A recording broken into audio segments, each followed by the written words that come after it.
membawa Kristus kepada bangsa-bangsa dan bangsa-bangsa kepada gereja Tuhan. 14 Mei 2025. Segalanya baru. Wahyu bab 21 ayat 1 hingga 7. Aku melihat langit baru dan bumi baru, kerana langit dan bumi yang lama telah lenyap, dan laut pun tiada lagi.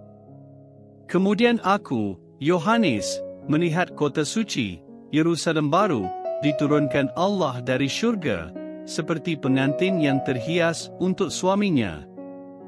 Aku mendengar suara lantang dari takhta berkata, "Lihatlah, tempat kediaman Allah sekarang berserta manusia, dan Dia akan tinggal bersama mereka, dan mereka akan menjadi umat-Nya, dan Allah sendiri akan bersama mereka sebagai Allah mereka. Allah akan menghapuskan setiap titik air mata mereka. Tiadalah lagi kematian, kesedihan dan tangisan. Tiada lagi kesakitan, kerana segala yang lama telah lenyap." Kemudian Dia yang bersemayam di atas takhta berkata, "Lihatlah, aku telah mencipta segalanya baru." Dia berfirman kepadaku, "Tuliskanlah, kerana kata-kata ini benar dan tepat." Firman-Nya lagi, "Segalanya telah selesai. Akulah Alfa dan Omega, yang pertama dan yang terakhir. Aku akan memberikan mata air hidup dengan percuma kepada sesiapa yang dahaga. Sesiapa yang menang akan mewarisi segala-galanya. Aku Elahnya dan dia anakku. Inilah idaman saya, yaitu harinya Yesus menjadikan segala-galanya baharu. Pada masa ini saya sedang berhadapan dengan masalah lama yang timbul semula. Masalah ini sudah bertumbur akar lebih daripada 20 tahun dan ia membuat saya ingin untuk menyerah diri. Saya turut bertanya mengapa saya tidak boleh merehatkannya. Mengapakah ia perlu muncul semula selepas bertahun-tahun terpendam dan merosakkan semua usaha keras saya? Kamu mungkin mempunyai perkara seperti ini dalam kehidupan juga.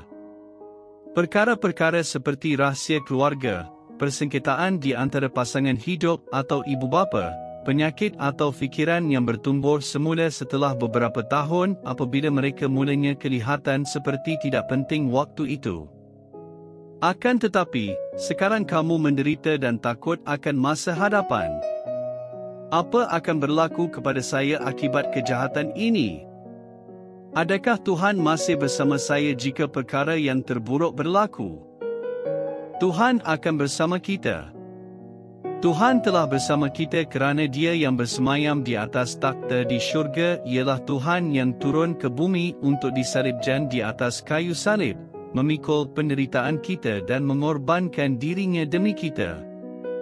Nabi Yesaya memanggil Yesus seorang yang penuh derita kerana Yesus merasa begitu mendalam dengan kita dalam penderitaan kita. Semua ini tidak akan membuat Yesus meninggalkan kita. Dia melihat kita di dalam dosa, keaiban, kesakitan dan kesedihan dan Dia masih mengasihi kita. Dia telah berjanji untuk membawa kita bersama dengan dirinya dari kematian ini ke dalam terang dan sukacita kebangkitan dirinya. Kita berdoa, "Tuhan Yesus, saya memerlukan Engkau. Jadikanlah saya baharu dan bantu saya di tempat yang saya paling memerlukan Engkau." Amin.